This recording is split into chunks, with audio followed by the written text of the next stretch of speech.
Welcome everybody back to boostinmotion, guys, and today I want to give an update video. We have faster and faster VR30 platforms coming into the community. So guys, let's go. Let's jump into the video. First thing, shout out to my whole boostinmotion family. Much love. I appreciate you guys for your support over the years, man. I'm still looking for a Q50. I know you guys are getting annoyed with me, but best to believe, hopefully, that we can jump into that soon. Also, if you don't know my second channel, yes, I have a second channel called Boost in Foreigns. You could actually go type it in the search bar and put in Boost in Foreigns, no space between it, and my channel should come right up. I put all my foreign content out there, yes. And sometimes I might cross-pollinate both videos. Anyways, so shout out to Alex from Racebox. They have now made a faster stock turbo Q50. So for some of you guys who've coming into this platform, I know this is quite new for y'all, but seeing new records still being broke, even shit, almost 10 years later, it's, well, 9 years later, it's super dope to see. So let me break down this post and let's jump right into it. VR30 stock turbo world record shattered again. New best 10.3.4 at 130 miles an hour. This is a rear-wheel drive Q50 with stock turbo, stock block, stock trans running E30, E70 from the pump. Stock suspension with Z1 end goodies and a 275 tire.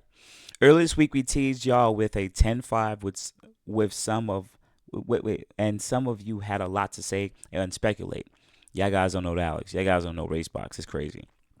With a combination of fixing translate, which had low fluid, getting more seat time, the customer dialed in a better launch and shift points, allowing him to steadily improve every run, starting the night with a 10.4, followed up by a 10.39, then knocking out a 10.34 with the last run of the night. This is also the same tune used when the car was running a 10.7 a few weeks ago. All right. The real trick isn't an expensive catalog of parts. That's a shot, Alex. Shout out to Racebox. It's practice and understanding how to get the most out of the platform, especially without trans tuning for the 7-speed automatic. For the naysayers, this time we got track slips. Shout out to that. Draggy data, in-car videos, and track footage so that you can see it for yourself. It's okay to admit that the largest VR30 tuner also has some of the fastest cars, even if you don't like us. Competition keeps this platform going. I encourage others to go out and try and beat these times. We'll love to see 9s to stock turbo pass like the B58s have done. All right, listen, I'm going to throw this out here just quickly for you guys. The only thing that's holding back Q50s is trans tuning and the weight. That's really it. The Z car could do this stuff because I know it does have a different transmission, but it's also a lighter car. If we can get this car down to a lighter weight, it definitely helps out. And also, knowing this car is a road drop probably does help it out a lot too. You are losing like I think 150 pounds to 200 pounds going with the rear-wheel drive model. That could also be something that could also add there too. But it is definitely practice. Now, the mods listed is Racebox Custom Tune, AAM full downpipe. Shout out to AAM. Much love. Remember they sponsored my blue Q60 that I had back in the day.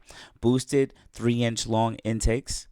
Okay, AMS race heat exchanger, AMS flex fuel kit, spool FX 180 high pressure fuel pump, do it yourself Walboro 550 low pressure fuel pump. Then you have Z1 diff brace, diff bushings, and subframe collars. This prevents the rear end from flexing. It pretty much keeps it stiff. It removes a lot of the mitigation on how the rear end would twist. You try to reduce the amount of tension that play, so it could go down to the wheels. We want all that torque to go to those wheels and tires. A wave track LSD, which is probably the most important thing here because open differentials are trash, and an aerospace brake kit. So he has a lightweight brake kit, so for more weight reduction. Let's take a look. This is their time slip, the best time slip of the night. The car did a 60 foot of 1.4 in stock turbos. Lovely, love that. And they had at 105 miles an hour at the 8th, right? That's fast. 105 on stock turbos. This is insane. It must have been really cold out there that night. And a 10.3 at 130 miles an hour. Let's see if there's anything else more. This is their 60 to 130. Yes, look at the time, how cool it is outside. It's 52 degrees, which is not bad. That's still good for the glue that's on the track, especially if you warm that glue up. This car would have actually went faster because I know some of you guys don't care about it, but look at the altitude 1,100 feet above sea level.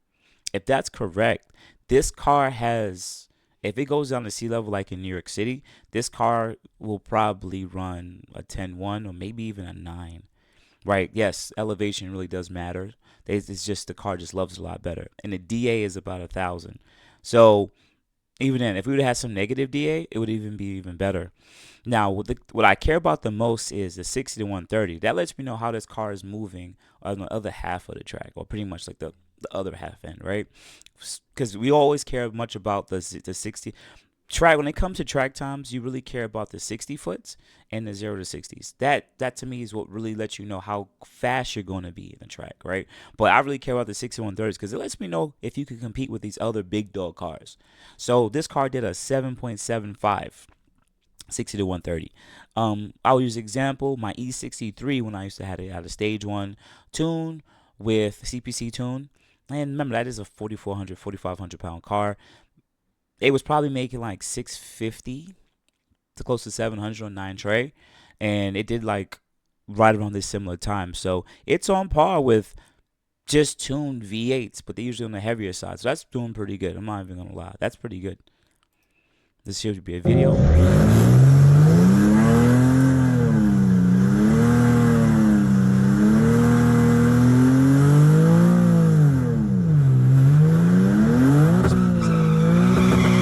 Open that car up.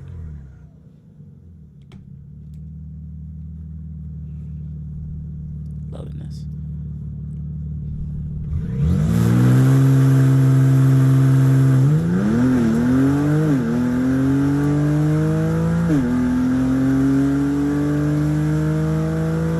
Nice.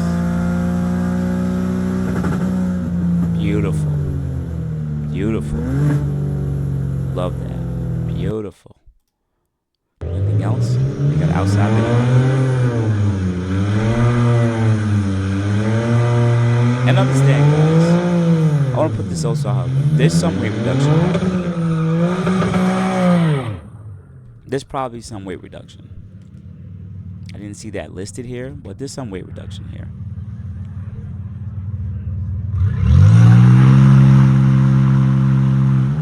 That car stuck it. Nice. Beautiful. And let's see it right here so you guys can, so no more naysayers. Boom. 10.3 at 130. It's dope. Love it. So yeah, I could see why people, that's pretty dope. And they have a couple of other 60 to 130s and they add that stuff. So particularly, do I think this is everybody? Is everybody capable of doing this? Probably.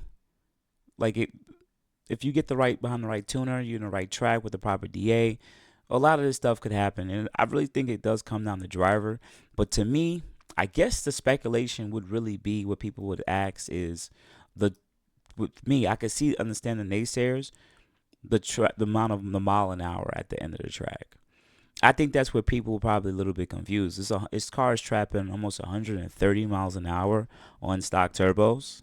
So I could see why people might be a little bit like speculating, but we've had other people with other stock turbos really push this car too. So I could see why some people can have speculation because the trap speed is really high. There's pure turbo cars now that are, depending on their tune, or they only trapping like 132.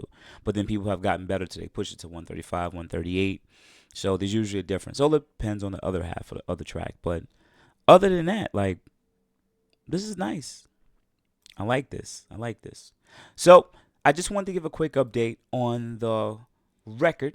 For shout out to all the tuners, shout out to Alex, shout out to Hussein, shout out to all the people that represents that team, man. They definitely have pushed also other tuners out there. Sonic Tune, Z1 Motorsports, and What's Performance, before anyone gets offended. They all pushing the platform. And I love to see friendly competition, as he said. And I continue to watch from the outside and say, I still love that platform, man. Very much. Still got some nitpick stuff, but I hope that it gets better over the years. So outside of that, guys, you have a good morning, good afternoon, good night. I really appreciate it. Guys, you have a good day. Thank you.